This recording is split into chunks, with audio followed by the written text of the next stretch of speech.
ভোটে লক্ষ্মীর ভান্ডার দরজা, বিজেপি ক্ষমতায় এলে বাড়তি 100 টাকা। গতকালই সভা থেকে ঘোষণা করেন অমিত শাহ। মুখ্যমন্ত্রী 500 টাকা করে বাড়িয়ে দিয়েছেন। ভোটে জিতে চাঁদা তুলে শাকে টাকা পাঠানো হবে।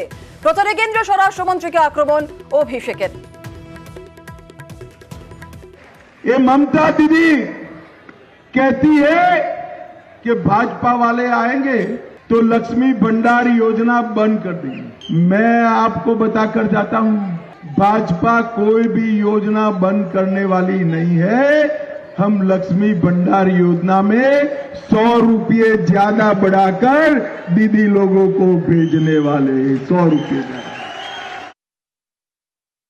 কালকে অমিত শাহ এসে বলেছে যে আমরা লক্ষ্মীর ভান্ডার 100 টাকা করে বাড়াবো। মমতা ব্যানার্জি 500 টাকা লক্ষ্মীর ভান্ডার বাড়িয়ে দিয়েছে, উনি জানেন না 500 ছিল হয়ে গেছে 1000, উনি নাকি 100 টাকা বাড়াবে।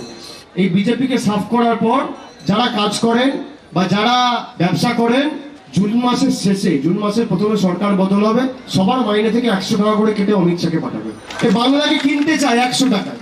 2000 টাকায় যেভাবে মহিলাদের সম্ভ্রম কিনেছে, সেভাবে 100 টাকায় বাংলার মানুষকে কিনতে চায়।